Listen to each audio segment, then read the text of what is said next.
Hey, welcome back to Building Dad Bod 2.0. Went 6 for 6 on singles at 205 last week. This week we're going for 210 pounds. I was jazzed to give it a try, but it just ended up being a reconfirmation that I need a deload. My legs felt like trash. Just didn't have any spring to help get the log moving. Everything just felt off. The bar path felt off. It felt like I was pressing too far out in front, but good news was, when I started doing push press with the barbell 7 weeks ago, everything felt heavy off my chest. Once I got up like 170, 180 pounds, just felt like the bar was trying to crush me. Now I'm getting comfortable with it on the chest. Doesn't feel any different whether it's 170 or 210. So it's really good that way. You don't get the mind games right off the start. Like when you pick it up and it just feels crushing right away, plays with the brain. Here, I pick it up, I'm confident I can hit it until the point I fail. So for today, didn't get the 210, I decided to just go back down to 140 pounds and strict press it for 3 sets of 8.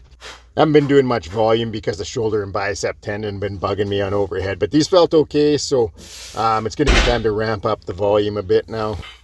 So I think what I'm going to do, I got some jammer arms I never used. They're for a 3x3 rack. I'm just going to modify them to fit on my rack.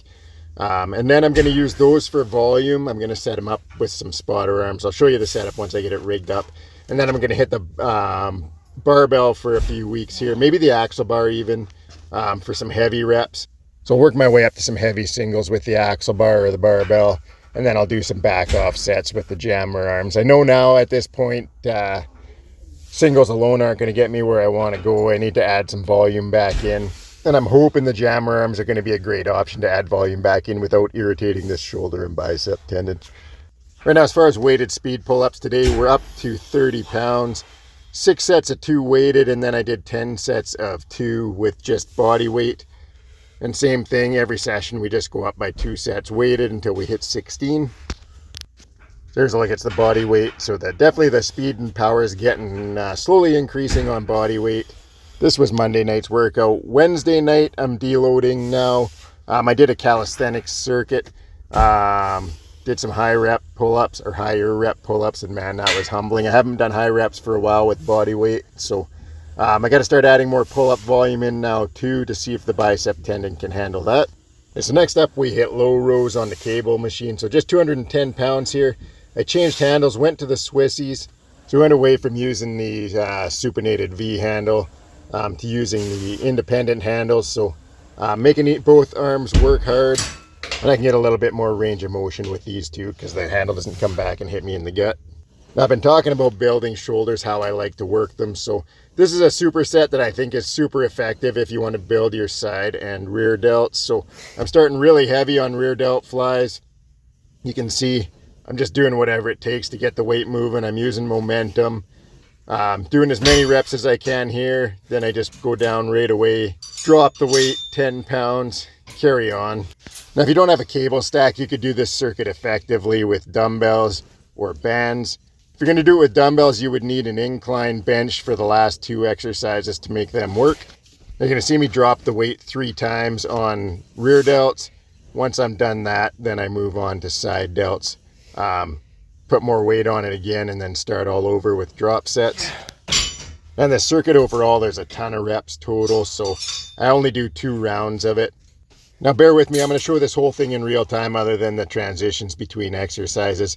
I believe for anybody that's lacking development in their side and rear delts, this is a great circuit. This will definitely add size to your shoulders. As I said before, most people aren't lacking in the front delt department, so that's not a main focus of mine in this circuit. We do get some little bit of front delt work on the overhead work later on. Okay, so that's the end of round 1 for rear delt flies. Now we go right into doing side lateral raises. So like I said before, I have 0 issue using a little bit of momentum on these. I go down into a little bit of a crouch and then just try to use just enough leg power to get the weight up to the top position there. Another way of saying it is I want to use some momentum, but I want to be in control of the weight the entire time. So you can see on the eccentric, I'm not just flapping my arms back down. I'm under control the entire time through the full range of motion. It's not just legs throwing it up to the top, but shoulders are still working hard the entire time. I talked in my last video the idea about using forced reps and drop sets, but what I didn't talk about was another thing I like to do to really get some good volume into failure on these is to use partial reps at the end as well. So this is the last drop set, and you'll see the last 3-4 reps I'm just getting what I can in the bottom 2/3 kind of range of motion. Then once we're done the side delts, we're going to go to some front raises, straight up overhead, and then into some Y raises. So those are the ones where if you don't have cables, you're going to want an incline bench so you can be on a forward angle while doing them.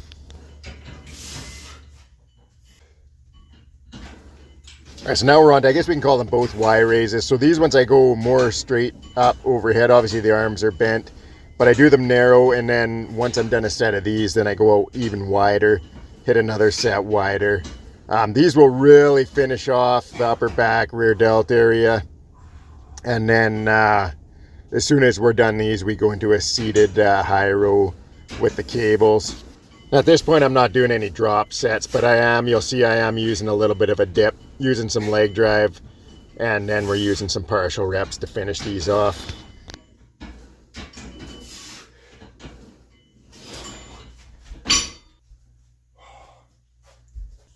Now these ones as well, you can do with dumbbells on an incline bench.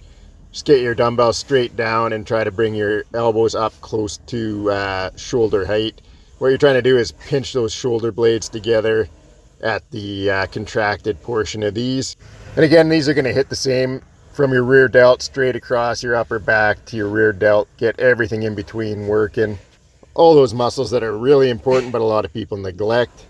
That's it for the workout. Thanks for watching. Have a great night.